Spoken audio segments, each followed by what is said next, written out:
എൻഡിഎയുടെ തെരഞ്ഞെടുപ്പ് പ്രചാരണത്തിന് പ്രധാനമന്ത്രി നരേന്ദ്രമോദി ഇന്ന് ബീഹാറിൽ 2 റാലികൾ പ്രധാനമന്ത്രി അഭിസംബോധന ചെയ്യും.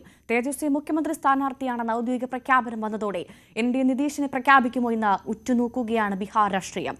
മഹാസഖ്യത്തിന്റെ തെരഞ്ഞെടുപ്പ് പ്രകടന പത്രിക 28-ന് പുറത്തിറങ്ങും. വി ആർ കാർത്തിക് വിവരങ്ങളുമായി ചേരുന്നു. പ്രധാനമന്ത്രി എന്തായാലും കാർത്തികിലേക്ക് എത്താം.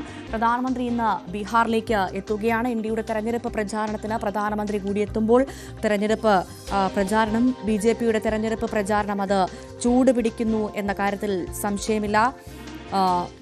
കാർത്തിക് കൂടി നമുക്കൊപ്പം ചേർന്നു വിവരങ്ങളുമായി. കാർത്തിക്, എന്തായാലും ഏറ്റവും പ്രധാനമായി ഇന്ന് പ്രധാനമന്ത്രി എത്തുകയാണ് ബീഹാറിലേക്ക്. BJPയുടെ തെരഞ്ഞെടുപ്പ് രാഷ്ട്രീയം ചൂടുപിടിക്കാൻ പോകുന്നു, ബീഹാർ രാഷ്ട്രീയം ചൂടുപിടിക്കാൻ പോകുന്നു. പ്രധാനമന്ത്രി കൂടി എത്തുന്നതോടുകൂടി ഇത്രനാൾ നമ്മൾ കണ്ടത് മഹാസഖ്യത്തിലെ മഹാപ്രതിസന്ധിയായിരുന്നു.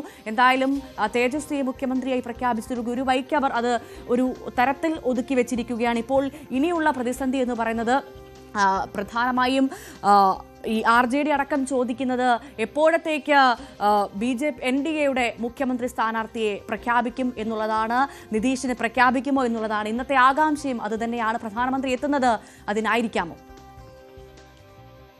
ഭവ്യ, ബീഹാറിൽ ആദ്യഘട്ട നിയമസഭാ തെരഞ്ഞെടുപ്പിന് 2 ആഴ്ച മാത്രമാണ് ബാക്കി. പ്രചരണം സെക്കൻഡ് ലാപ്പിലേക്ക് കടക്കുമ്പോൾ ബീഹാർ നിയമസഭാ തെരഞ്ഞെടുപ്പ് BJPക്ക് എത്രത്തോളം നിർണായകമാണ് എന്ന് വ്യക്തമാവുകയാണ്. കാരണം കേന്ദ്ര നേതാക്കളെല്ലാം തന്നെ ബീഹാർ കേന്ദ്രീകരിച്ചുകൊണ്ട് തെരഞ്ഞെടുപ്പ് പ്രചരണത്തിൽ നേരത്തെ തന്നെ സജീവമായിരുന്നു. JP നഡ്ഡ കഴിഞ്ഞ ദിവസം എത്തി, അമിത്ഷാ ബീഹാറിലുണ്ട്. ഇന്ന് പ്രധാനമന്ത്രി കൂടി ബീഹാറിലേക്ക് എത്തുന്നു. 2ാം ലാപ്പിൽ തെരഞ്ഞെടുപ്പ് പ്രചരണത്തിന്റെ ചൂക്കാൻ പിടിക്കാൻ എന്നതാണ് ഏറ്റവും ശ്രദ്ധേയം.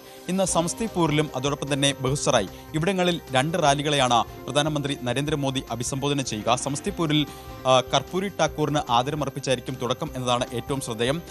പിന്നോക്ക വിഭാഗങ്ങളിൽ വലിയ സ്വാധീനമുണ്ടായിരുന്ന നേതാവാണ്. അതോടൊപ്പം തന്നെ ജാതി മത വേർതിരിവിന് അതീതമായി വികസനം മുന്നോട്ട് വെച്ചുകൊണ്ട് നിരവധി പ്രവർത്തനങ്ങൾ നടത്തിയ ശ്രദ്ധേയനായ നേതാവ് കൂടിയാണ്. അദ്ദേഹത്തിന് നേരത്തെ ഭാരതരത്ന നൽകി ആദരിക്കുകയും ചെയ്തിരുന്നു ഈ സർക്കാർ.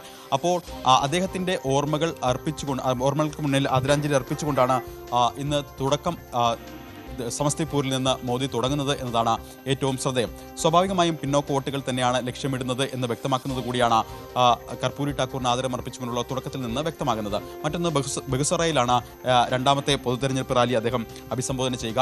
ഇതിനുശേഷം ഒക്ടോബർ 30-നും പ്രധാനമന്ത്രി ബീഹാറിൽ എത്തുന്നുണ്ട്. അത് മുസാഫർപൂരിലും ചപ്ര എന്നിവിടങ്ങളിലാണ്. അവിടങ്ങളിലും പ്രധാനമന്ത്രി പൊതുസമ്മേളനങ്ങളെ അഭിസംബോധന ചെയ്യും. പക്ഷേ ബീഹാർ നിയമസഭാ തെരഞ്ഞെടുപ്പിൽ BJP മുന്നോട്ട് വയ്ക്കുന്നത് വികസനവും ഒപ്പം RJDയെയും കോൺഗ്രസിനെയും ലക്ഷ്യമാക്കിയുള്ള ആക്രമണങ്ങളാണ് എന്ന് നേരത്തെ തന്നെ നേതാക്കളുടെ പ്രതികരണങ്ങളിൽ നിന്ന് വ്യക്തമായിരുന്നു. കഴിഞ്ഞ ദിവസം പ്രധാനമന്ത്രി ബൂത്ത് തല നേതാക്കളുമായി സംസാരിച്ചു. ഈ ചർച്ചയിലും അദ്ദേഹം പ്രധാനമായും വിമർശനങ്ങൾ ഉന്നയിച്ചത് RJDയുടെ കഴിഞ്ഞകാല ഭരണങ്ങൾക്ക് നേരെയാണ്. വികസനം എന്നതിന് RJD ഒരു കാലത്ത് മുന്നോട്ട് വെച്ച കാര്യമല്ല. ആ ജംഗിൾ രാജ് ഭരണം, അതായത് ലാലു പ്രസാദ് യാദവിന്റെ കാലയളവിലെ ഭരണം ജംഗിൾ രാജിനോട് ഉപമിച്ചുകൊണ്ടായിരുന്നു പ്രധാനമന്ത്രിയുടെ വിമർശനങ്ങൾ. അത്രയും തന്നെ സ്വാഭാവികമായും അത്തരത്തിലുള്ള വിമർശനങ്ങൾ ഇന്നും പ്രതീക്ഷിക്കുന്നുണ്ട്. അതിനപ്പുറത്തേക്ക് കഴിഞ്ഞ ദിവസം മഹാസഖ്യത്തിന്റെ മുഖ്യമന്ത്രി ആരാണ് എന്ന കാര്യത്തിൽ അവർ അസന്നിഗ്ധമായി വ്യക്തമാക്കി. തേജസ്വി ആയിരിക്കും മഹാസഖ്യത്തിന്റെ മുഖ്യമന്ത്രി എന്ന ഗെഹ്ലോത്ത് വ്യക്തമാക്കിയ സാഹചര്യത്തിൽ ഒരു ചോദ്യം കൂടി മഹാസഖ്യം NDAക്ക് മുമ്പിലേക്ക് വച്ചിട്ടുണ്ട്. പ്രത്യേകിച്ച് നിയമസഭാ തെരഞ്ഞെടുപ്പിന്റെ സീറ്റ് വിഭജന ഘട്ടത്തിലടക്കം തന്നെ നിതീഷ് കുമാറും BJPയും തമ്മിൽ ചില അഭിപ്രായ വ്യത്യാസങ്ങളുണ്ടായിരുന്നു. പക്ഷേ ആ അഭിപ്രായ വ്യത്യാസങ്ങളെല്ലാം മറികടന്നുകൊണ്ട് സീറ്റ് വിഭജനം പൂർത്തിയാക്കിയെങ്കിലും അണിയറയിൽ നിതീഷ് കുമാർ ആയിരിക്കും മുഖ്യമന്ത്രി സ്ഥാനാർത്ഥി എന്ന് NDA നേതാക്കൾ പറയുന്നുണ്ട് എങ്കിൽ കൂടിയും ഔദ്യോഗികമായ ഒരു പ്രഖ്യാപനം ഇതുവരെ ഉണ്ടായിട്ടില്ല. ഇന്ന് പ്രധാനമന്ത്രി പങ്കെടുക്കുന്ന യോഗത്തിൽ നിതീഷ് കുമാറും പങ്കെടുക്കുന്നുണ്ട്. ഈ യോഗത്തിൽ നിതീഷ് തന്നെയാണ് പ്രധാനമന്ത്രി സ്ഥാനാർത്ഥി എന്ന് നരേന്ദ്രമോദി പ്രഖ്യാപിക്കുമോ എന്നതാണ് ഏറ്റവും ശ്രദ്ധേയമായി ബീഹാർ രാഷ്ട്രീയം ഇന്ന് ഉറ്റുനോക്കുന്നത്.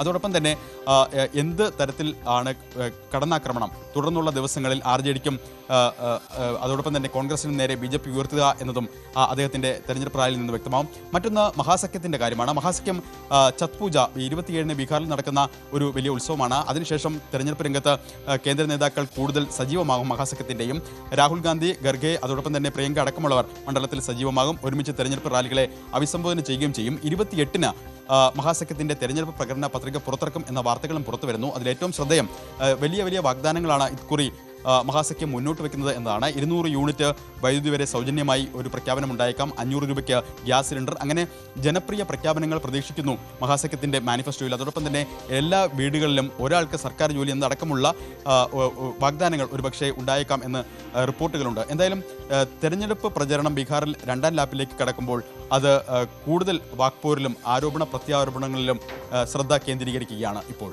ഗവ്യ കാർത്തികാണ് വിവരങ്ങൾ നൽകിയത്.